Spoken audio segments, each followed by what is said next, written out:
about, you know, the pub rock thing that used to like, all those bands, they were playing it the same way as the Stones started. Playing it the same as the Stones. I mean, the Stones isn't actually the beginning. They're not the start. You've got to consider yourself, if you've got something totally new, then you consider yourself as you're the start. You're the beginning of something that you create. I like doing good.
Comes in, all these shit start creeping around it. I want to buy you about 15 people try and buy him drink.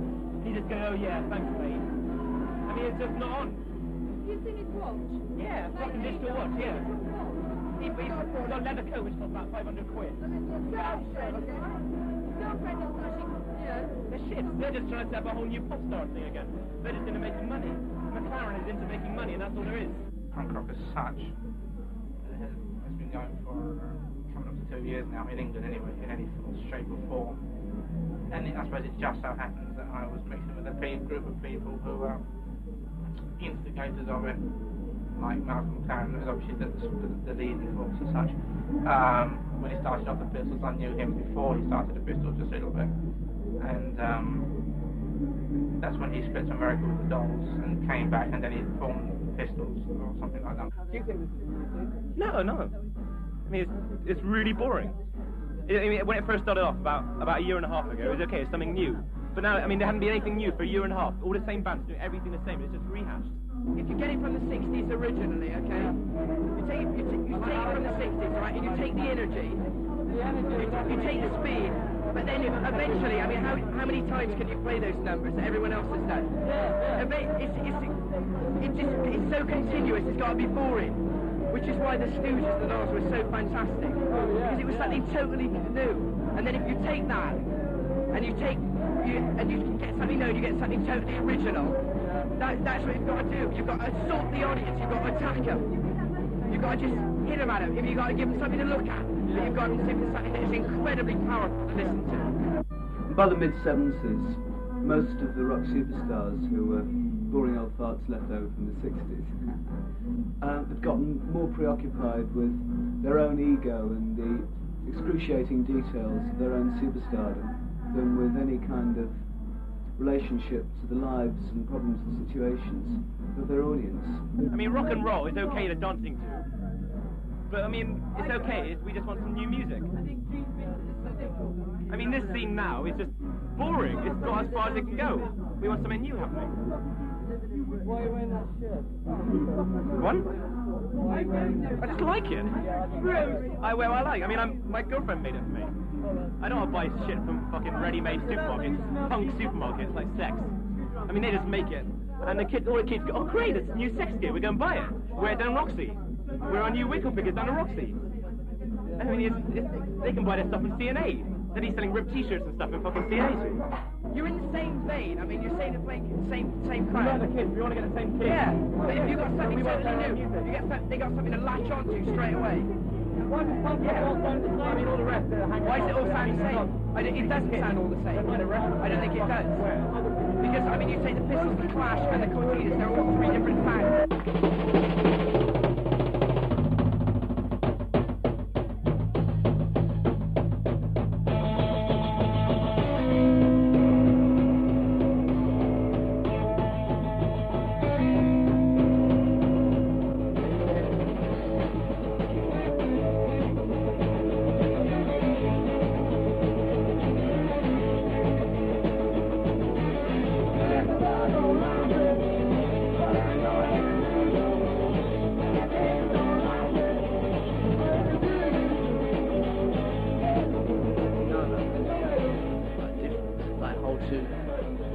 there's 2 or 3 schools of groups, right?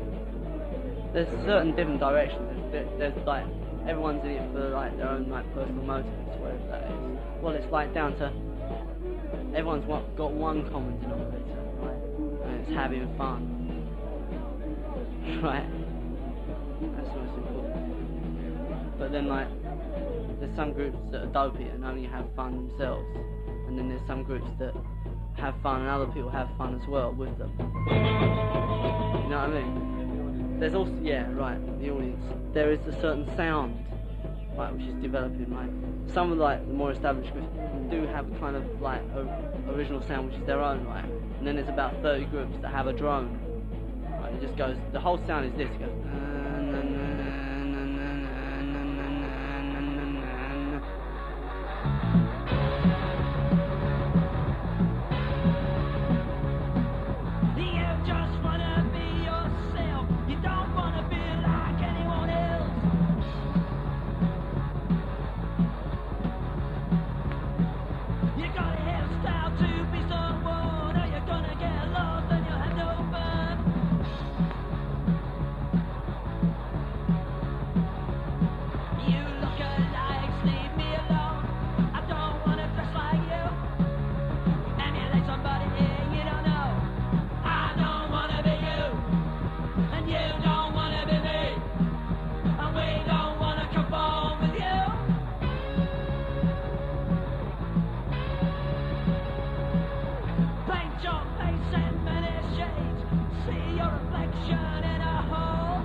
Fucking politics.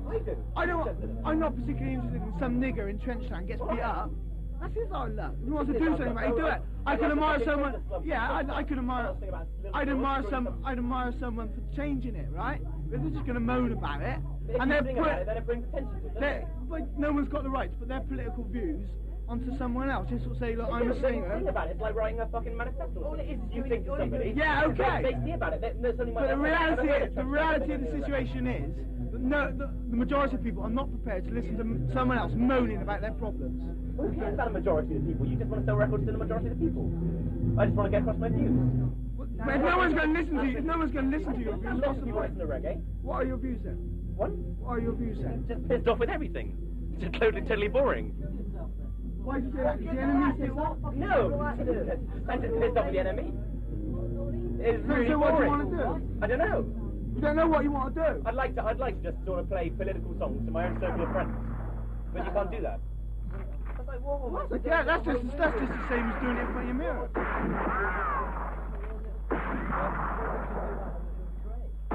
Why are you pissed off with the enemy? Oh, it's fucking shit. It's just not on. I mean, they come on all these big mouth journalists and just vile. You try and read it. Of course, you realise that this entire programme is purely fictional, don't you? They try and read too much into music. You'll have the kids who like the music writing about it, not the fucking somebody else, some old bloke who just decided to get into it. I mean, all these one. Do you know Julie Burke? Yeah, she's okay. She's the actual kid writing about it. Yeah, she's 17 years old. Yeah. No, I know, she's running mine. It's all these 40-year-old blokes, right? That all used to like jazz, and now they're getting into punk rock. Just because it's in, they can sell their articles into a melody maker. I mean, the better they write about it, the more money a melody maker will pay them, because they're freelance. Really, at the moment, everything we're saying, it's sort of, we're unsure of it, you know?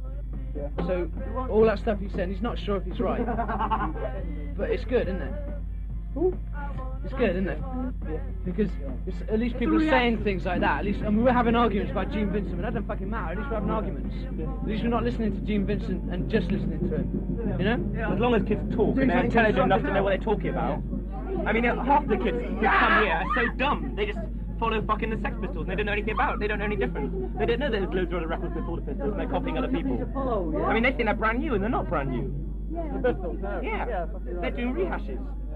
I mean, if they're just fucking in a state. Just people arguing in it, and that's good. You know, because at least we're not in that disco listening to that music. We're in here talking to you. Yeah, and you're here filming us.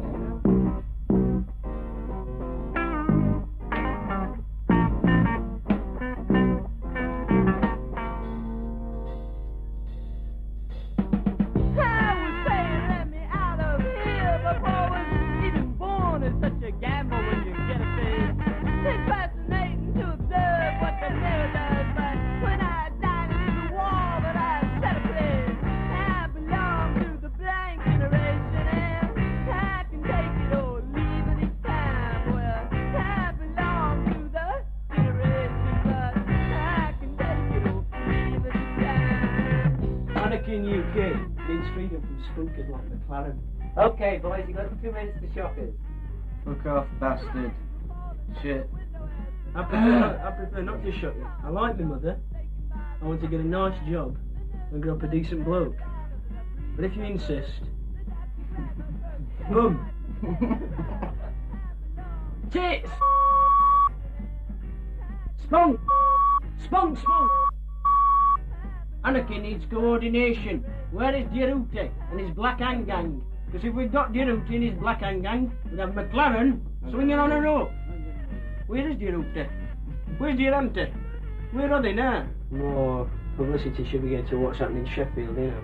Somebody farts in a paper bag in London, it's big news, you know. There's something good appeal, like we've had ideas and them things, and you get nothing. And so we thought we'd set something up, sort of punks without McLaren, punks without the pistol, roll on the drones. They were a great band. Haven't done it in the days, they were doing that. Any more questions? Things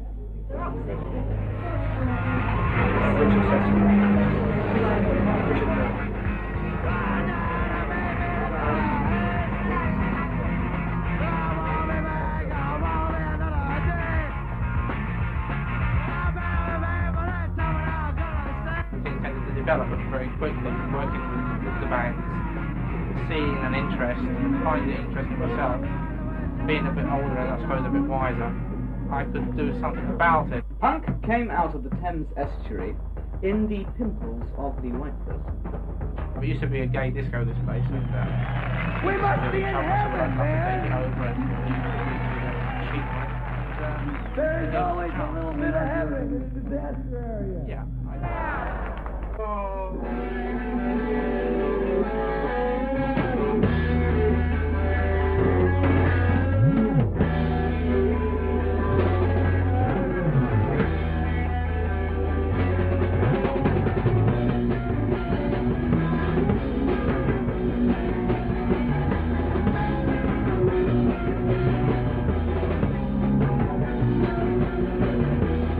Well, I'm waiting for a cigarette, and give me your line.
Caerphilly.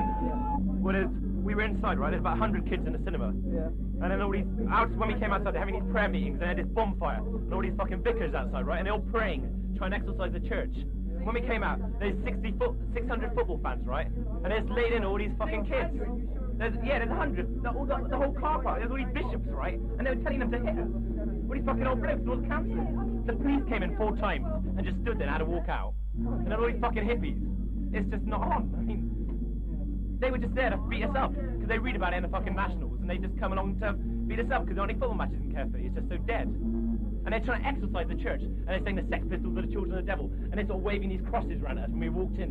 They're saying, don't go in there, you'll never get to heaven. We told them to fuck off. Here's the statement.